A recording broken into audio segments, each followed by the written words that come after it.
A chroeso cynnes gyfeillion i'n prifddinas a Dechrau Canu Dechrau Canmol.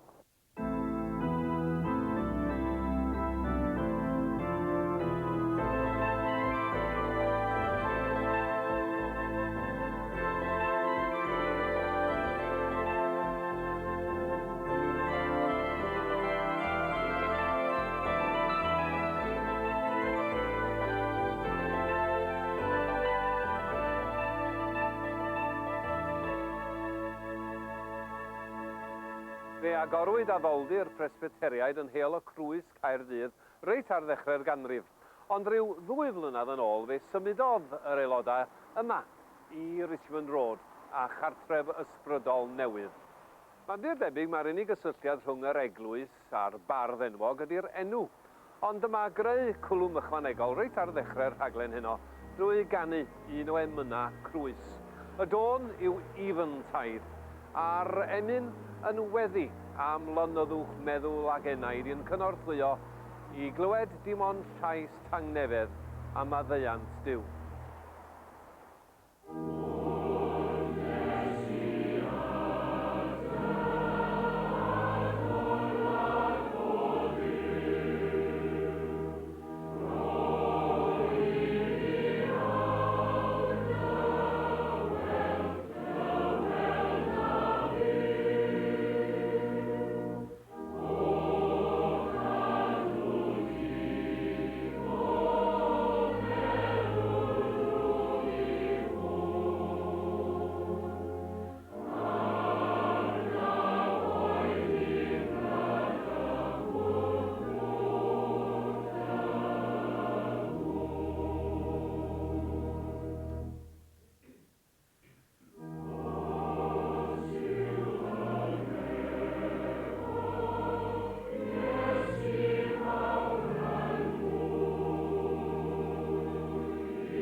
Wrth gwrs, cyrchfan nad oes modd osgoi sôn amdano fo'n Nghaerdydd yw'r maes cenedlaethol. Maes fi hyd yn ddiweddar yn gartref i dîm rygbi Cymru.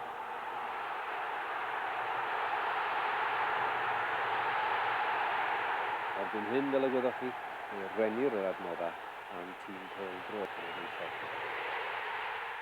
Fe fydd dociau Caerdydd ymhlith y prysuraf yn Ewrop ar 1 adeg, ac yn fyd enwog oherwydd y tunnelli o lo byddai'n cael ei hallforio drwyddynt o gymoedd De Cymru. Mae'r ardal di gweld dyddiau gwell, mae hynny'n amlwg, ond mae tro ar fyd hefyd, gyda'r cynllunio ynglyn â bai Caerdydd a'r morglawdd. A fydd hyn yn fantais a'i pheidio? Wel, amser a ddengis. I lawr y ffordd o'r ddinas, mae tref Cenarth, cartref Non Davies, sy'n athrawes mewn ysgol leol ac ati hi ar awn ni am yn sgwrs gyntaf heno. Non, mi oeddech chi'n ferch y mans yn doedd. Ydy dylanwad eich magwraeth yn dal yn gryf arna chi? Wel, oedd yn had, ges i magu yng Nghwm Gwendraeth, oedd yn had yn weinidog W am Rhys. A weinidog ar Eglwys y Tabernacl ym Mhontyberem, a hefyd yn Llangydeir. Fi oedd yn weinidog am 20 mlynedd ym Mhontyberem. Roedd bywyd cymdeithasol ni yn troi o gwmpas y capel a'r gweithgareddau oedd ynddo fe, ac oedd ymrwymiad llwyr gyda'n rhieni a twaith yr eglwys. Rwy'n teimlo freintiedig iawn fod wedi cael ein magu ar aelwyd Gristnogol gariadus. Yn y cyfnod yn un y coleg, fe sy'n glwm ar SCM, Mudiad Cristnogol Myfyrwyr, a ges i gyfle i droi ymysg lot o bobl, llawer o bobl ifanc, oedd yn Cristnogion, a hefyd roedden yna yn teimlo'n yr un llwybr yn had sy'n aelod o'r ECND. Fe ddwedodd y gweinidog ddechrau'r flwyddyn yma yn un neges fod gyda ni gyd le i ddiolch am ein mam eglwysi yn y modd ydyn ni wedi cael ffordd i fagu yn cwys ysbrydol. A dwi hefyd yn teimlo bod yng nghartre wedi bod yn bwysig iawn yn y mywyd i o gael magwraeth Gristnogol. Non, i gloi'r sgwrs, da ni am rando ar un o'r emynau o lyfr Radio Cymru Dewch i Foli. Tydych chi ddim am yn harwain ni at rai o'r emynau a thonau traddodiadol, dych chi am yn tywys ni rhywbeth mwy modern yn dydach? Ydw, dwi'n hoffi emynau modern a rhai newydd, a mae Dewch i Foli wedi dod allan y 2 gyfrol, a maen nhw yn llawn o emynau sy'n golygu rhywbeth i plant a phobl ifanc a'r oedolion sy'n ei canu nhw. Mae pobl ifanc plant yn ymwybodol iawn o'r ymgylchfyd, o'r llygredd, newyn a'r gwastraff sy'n yn byd. A mae'r emyn hon, dwi'n meddwl, berthnasol i oedolion a phobl ifanc a phlant i'w chanu hi.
Mae'r Parchedig Haydn Thomas wedi ymddeol o'r weinidogaeth ers tua 7 mlynedd.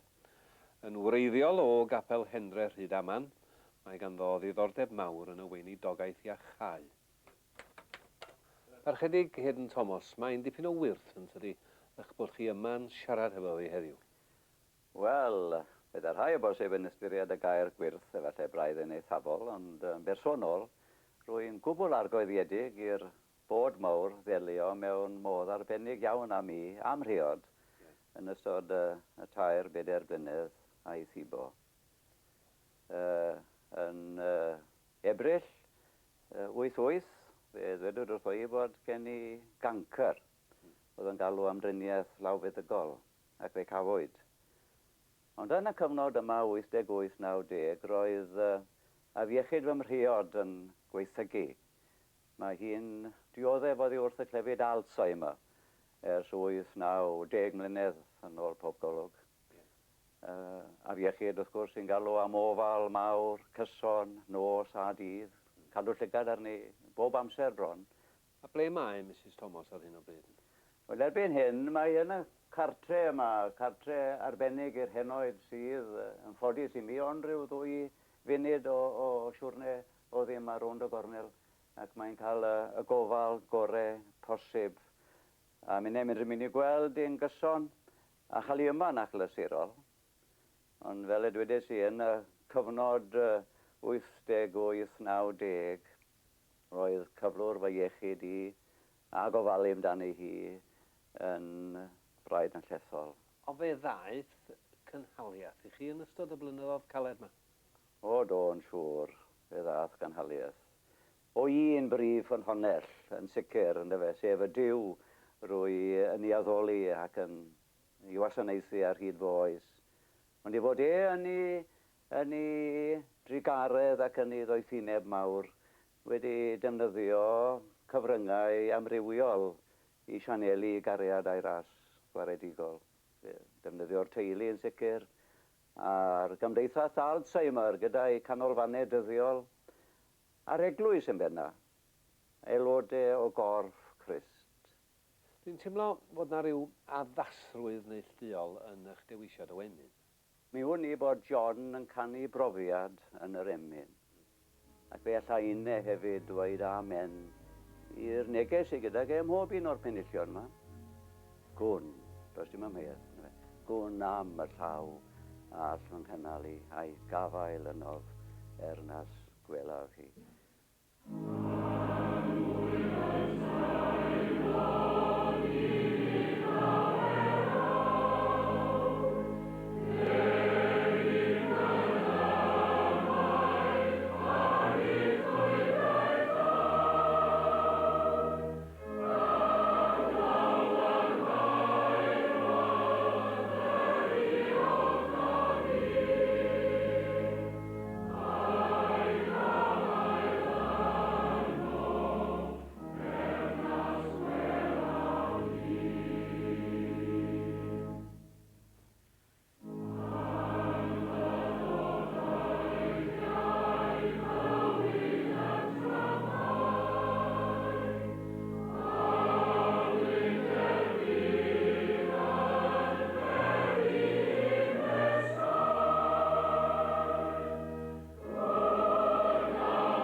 Croeso nawr i gantorion creigiau sy'n canu dan arweiniad Mai Roberts ac i gyfeiliant Kate Burnett.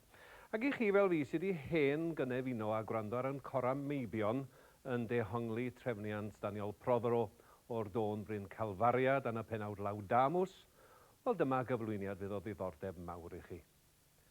Tôn William Owen Prysgol felly, geiriau'r peirganiadydd, trefniant Daniel Prothero, ond lleisia cantorion creigiau.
Wreiddiol o lan uwchlyn, mae Elliw Richards wedi byw yng Nghaerdydd ers pan oedd hi'n 19 mlwydd oed.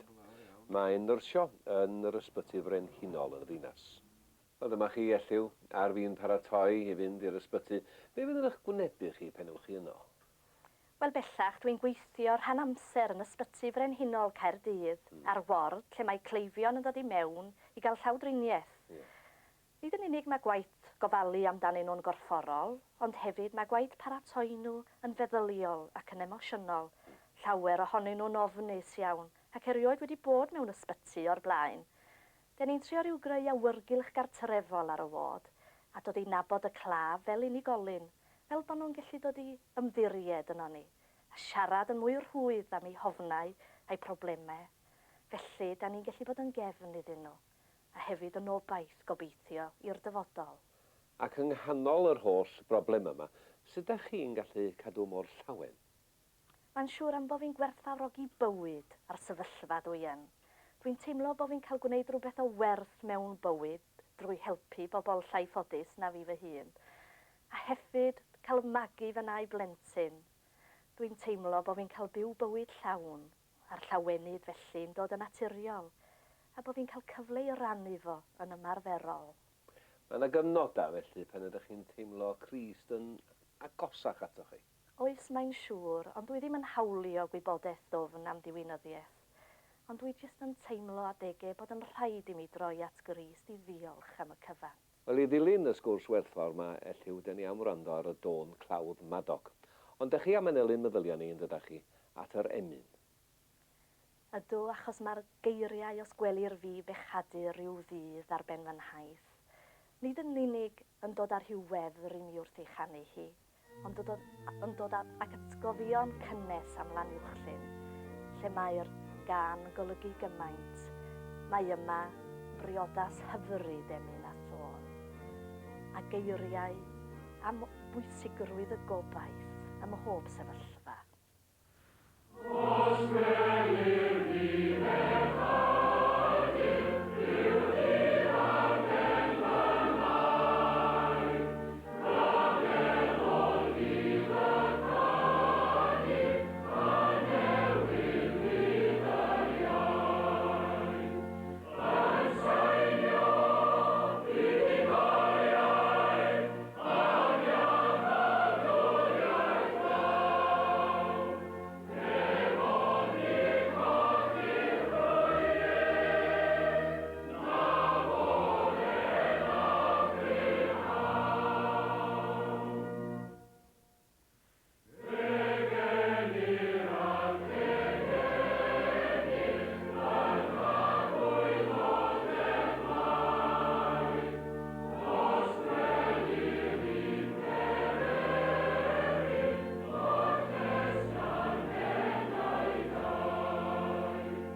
Gyda'r nos ar y dydd cyntaf hwnnw o'r wythnos, yr oedd y drysau wedi eu cloi lle roedd y disgyblion, oherwydd ei bod yn ofni i'r Iddewon.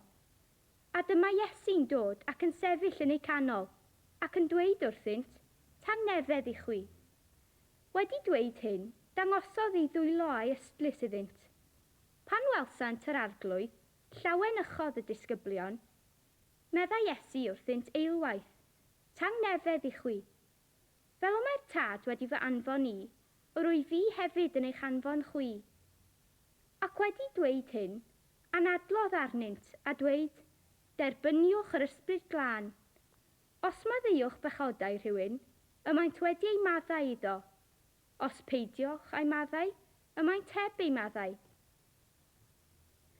Yr oedd llawer o arwyddion eraill yn wir a wnaeth Iesu yng ngwydd ei ddisgyblion, nad ydynt wedi eu cofnodi yn y llyfr hwn.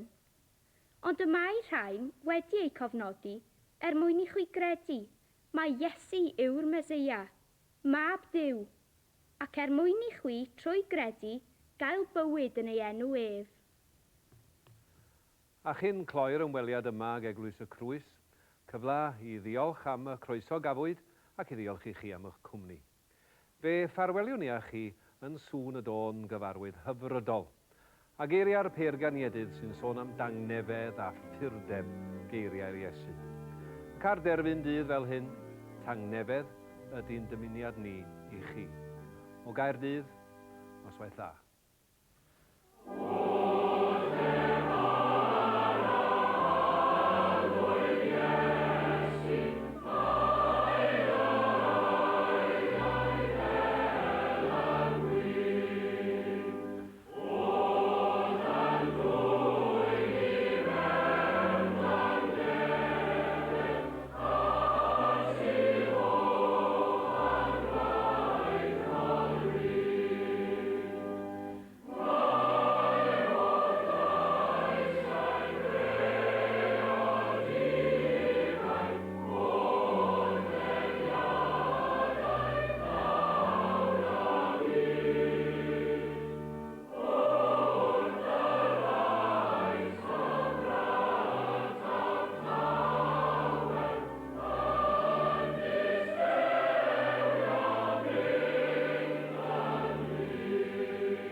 Chwydded y mawl na foed un tafod, un enaid heb roi clod.